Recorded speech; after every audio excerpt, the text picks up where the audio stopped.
Aerospace propulsion has been at the forefront of technological breakthroughs since the 20th century, and in this era of the proliferation of air travel, optimization and cost effectiveness call for propulsion systems to be designed for specific roles. However, one propulsion system that is very well optimized for its operating conditions is rarely seen, and we believe that this system, the Ramjet, may be an excellent candidate for future propulsion systems. Not much, mainly military. The SR-71 is a popular example, and also in missiles because it's easy, it's quite simple to apply to that. The key advantage is great thrust at high Mach numbers. So once you go beyond about Mach 2.2, a ramjet offers major advantages over a gas turbine based engine. And once you get up to Mach 3 or beyond, a ramjet is a far superior choice. A ramjet differs to a standard gas turbine engine by the mechanisms used to compress the flow needed for combustion. In a gas turbine, the first stage is the compression stage, the second stage is the combustion chamber, and finally the turbine and outlet.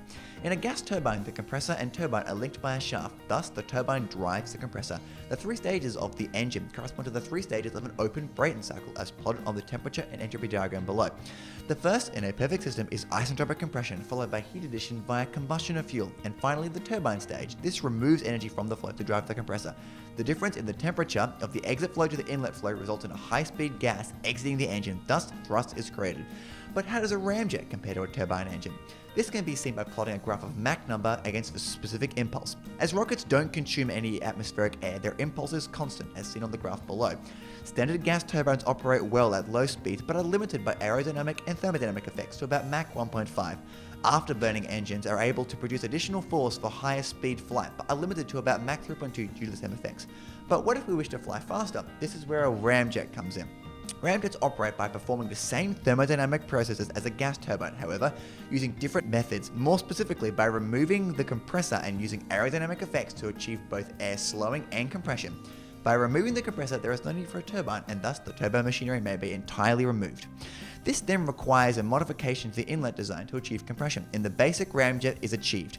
Comparing directly to a gas turbine, the inlet acts as the isentropic compressor. The combustion chamber is used then to energize the flow, and instead of a turbine, a nozzle is used to expand the flow and achieve a high exit velocity. More specifically, when operating at a design point above Mach 0.8, an oblique shockwave is created using an inlet spike. In addition to this, normal shocks are created at the inlet of the cowling. Incoming flow is then forced through these shock waves into the inlet, reducing its speed and increasing its pressure. Upon entering the combustion chamber, the flow is mixed with fuel. Once the fuel is mixed, it is then ignited, causing an increase in pressure and temperature.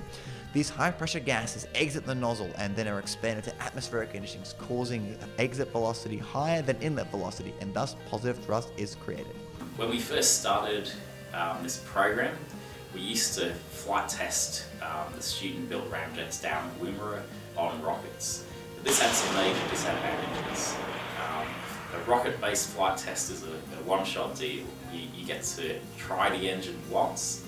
If it doesn't work perfectly, that's it. You have no further attempts. So unfortunately, this meant that all of the early flight tests didn't produce functioning ramjets. We've moved to doing the testing in a supersonic wind tunnel instead, and this has got the advantage that you can test the engine multiple times, you can change various parameters, and really try to get it working.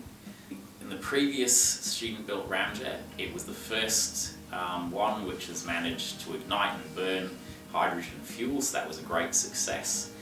So for this year's project, we really want to take things to the next level.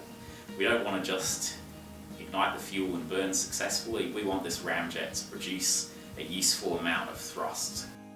The 2016 UQ Ramjet project team members are Luc Damiani. Luc will be the head of the inlet design and our main CFD analyst. Cameron Forsyth. Cameron is in charge of the combustion chamber design, and he is also the team registrar. David Lee. David is the head of nozzle design and our prior team liaison. And finally myself, Mathew Prenzler. I am the appointed team leader of the project and therefore am in charge of team management and communication. I am also the head of the sensor system design and data processing. The goal of the project itself is to continue development of the UQ Student Ramjet project, which is to be tested at the University of Southern Queensland shock tunnel. Our main objectives will be to produce positive thrust at Mach 2 using hydrogen as a fuel and successfully measure the produced thrust. We have broken down the scope of the project into an objective tree to get a better understanding of the project's requirements. The project has 3 major objectives: produce thrust, measure thrust, and reuse the previous build's components. Producing thrust can be broken down into sub-objectives, including improving combustion, redesigning the inlet, and redesigning the nozzle. Each of these sub-objectives has their own potential solution path. The other major objective, measuring both thrust and combustion, has several solution objectives, including improving the sensors and sensor system integration, using strain gauges for thrust measurement, and creating data processing software.